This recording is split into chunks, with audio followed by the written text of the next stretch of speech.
नमस्कार, मी पंजाब टेक हवामान अभ्यासक मुक्काम पोस्ट गुगळी धामणगाव तालुका शिलो जिल्हा परभणी। जून 10, 11, 12, 13, 14 पर्यंत सर्व शेतकऱ्याला सांगू इच्छितो की राज्यामध्ये जवळपास 12 तारखेपर्यंत दररोज भाग बदलत पाऊस पडणार आहे।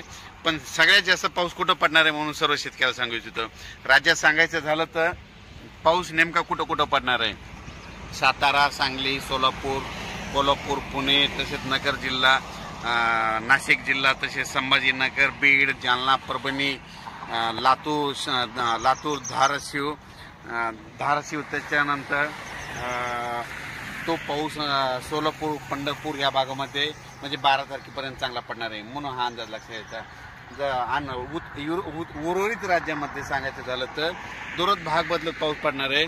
चांगला असा खूप काय मोठा राहणार नाही। शेतकऱ्याला एक सांगू इच्छितो, जर शेतामध्ये जर एकीत वर असले तर पेरणीचा निर्णय घ्या, नसा पेरणी करू नये म्हणून हे अंदाज सारखं लक्षात घ्यायचा।